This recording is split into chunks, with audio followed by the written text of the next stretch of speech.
I'm Misty Velasky, and you're watching Ojai Valley News In Depth. Joining us today is Lissie, new Ojai resident, up-and-comer rock star. I don't know what we should classify you as. Thanks for joining us. Thank you for having me. Absolutely. So, see, I told you I was going to do the absolutely thing. So, August 17th, you're going to be playing Libby Bowl, benefit concert for Changing Tides. So, how'd you find out about this? Well, I go to the Julia Rose clothing company a lot when I get my coffee in the morning because they have such cute clothes. And I met Taffy, who is the owner, and she's so friendly and would always help me pick things out. And I started talking to her every time I went in, and she told me about this orphanage, Changing Tides, which is in Haiti. And it sounded like they were doing really great work. They have school and an orphanage, and they bring water trucks in for people who don't have access to clean water, and, are kind of getting computers, like, refurbished and sent in to kind of really help these kids, like, who now are thriving because of their involvement in them being there. So she told me about that, and I said, oh, yeah, I'd love to play, like, a show or something, or a fundraiser for you guys.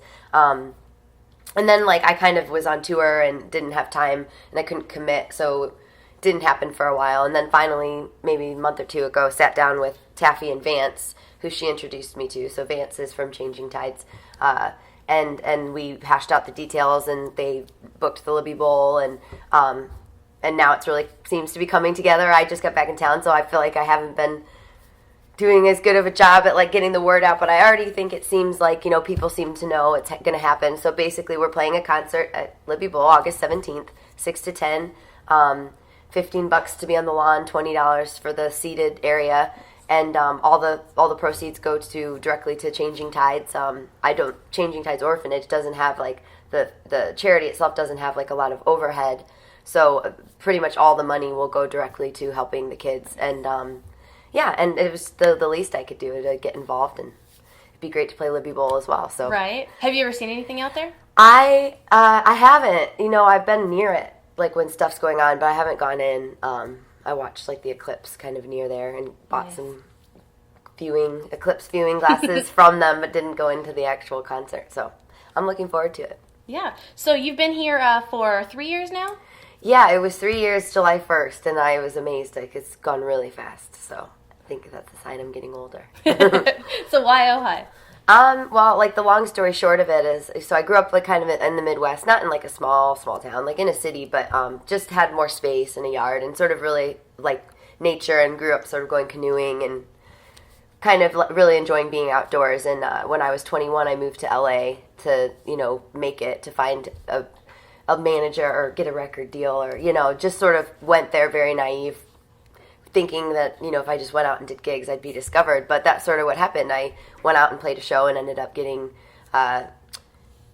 discovered by this woman who sort of started this chain reaction of me meeting various people that led to me now being able to be on Columbia Records and putting out records and touring and whatnot.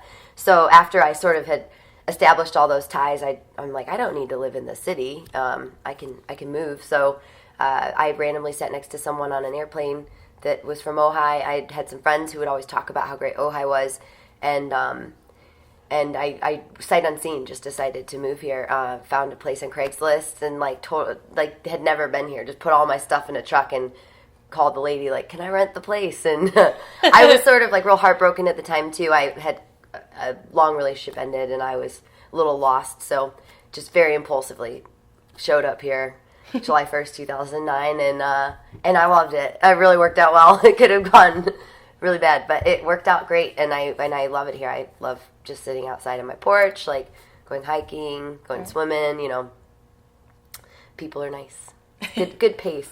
Right? So it's an artistic community. Yeah. No, it's got a lot going for it, yeah. And it's been really crazy. Really, yeah, there's some crazy stuff. If you go to the hub late at night sometimes, you can see some weird things. But no, I think it's been really perfect for me. So it all worked out. So you're based sort of here in Ojai, but you also record out in London, and you've played all over the place. So tell us a little bit about that. Yeah, well, right after I moved here, I was kind of here for 4 months, and then I put an EP out, and that sort of started this, and this is back in 2009, November of 2009. I put out an EP, which then led to me starting to tour and, met my band, in September of 2009, and we started doing shows and kind of didn't stop. And then in June of 2010, put out a full-length album. Really up until August of 2011, we just were touring.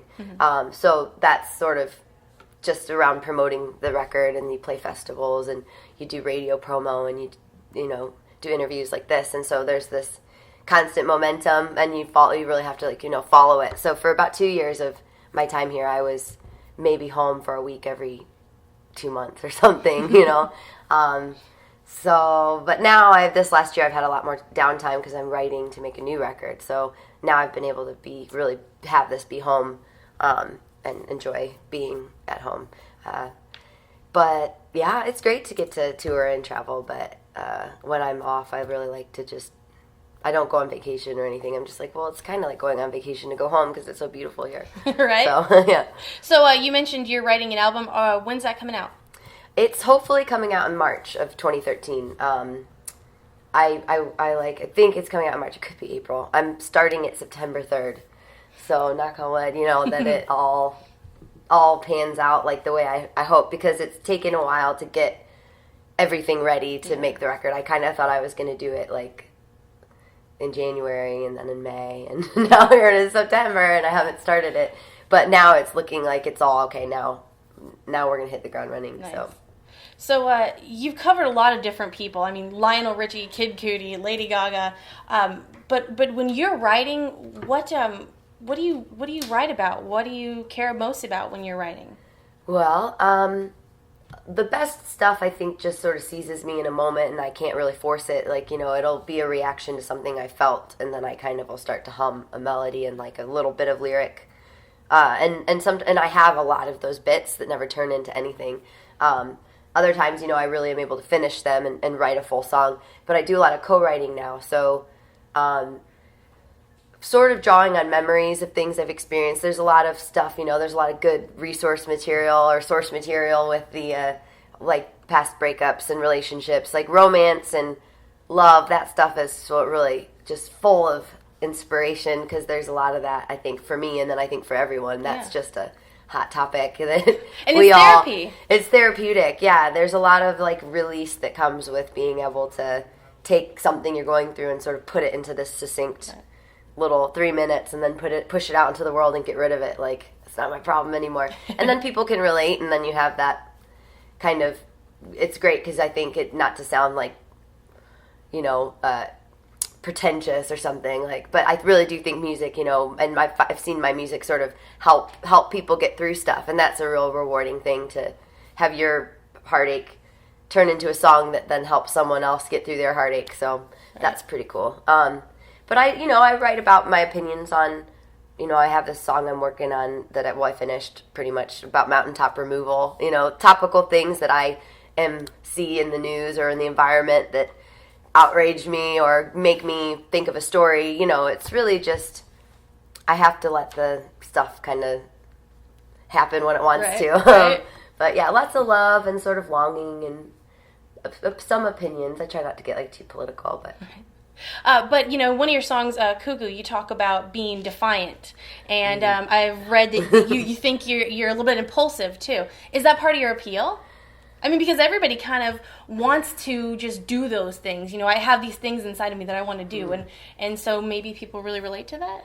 Yeah, I mean, I don't know really. I can't say what the appeal is or why people relate or like anything I do. You know, I just sort of try not to think about that or wonder why. But I think that's sort of an artistic temperament, probably, to be a bit defiant and sort of stubborn and rebellious, and you know, I don't know that I'm not like totally crazy, but there is that thing in me that's like, I'm not gonna put myself in a situation that doesn't feel right. Yeah. You know, that wanting to stay true to yourself thing is not like even a conscious decision. It's just something I have to embody in order to like stay sane and enjoy my life. So if that's appealing to people, that's just like a byproduct of me trying to enjoy my existence, I think. Yeah.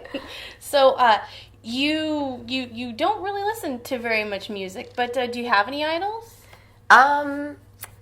It's always changing, you know, like I kind of don't listen to music, but then when I do, I'm like, oh yeah, I love listening to music, and then I'll forget and I'll just listen to NPR. But Like recently, I like listening to Neil Young and like Nirvana. As far as female idols go, there's this artist Bobby Gentry that has stopped making music for a long time now, but she just is a really great storyteller in this way that I'm not lyrically. I mean, she's very different in what she does, but she has this sort of country, sassy, really good voice, like really great lyricist, like, you know, could hold her own. And what I do know about her, which is not a lot, I like her a lot. And you know, I mean, there's all kinds. I love Fleetwood Mac and Tom Petty, and in modern music, I actually bought the Lana Del Rey record the other day, and she's a really good lyricist. She's like telling a real interesting story on her album. So I like all kinds of stuff, I guess. Yeah. But I don't know if I have any idols.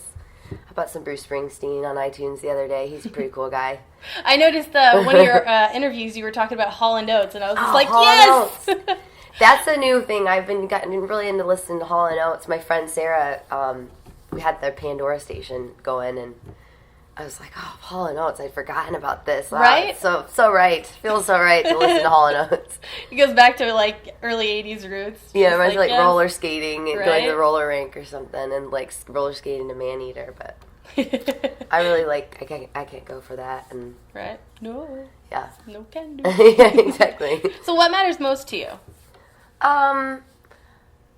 Well, I mean, my family probably, and, you know, being happy, and my dog, and singing and performing is really something I need to do that is really fulfilling for me.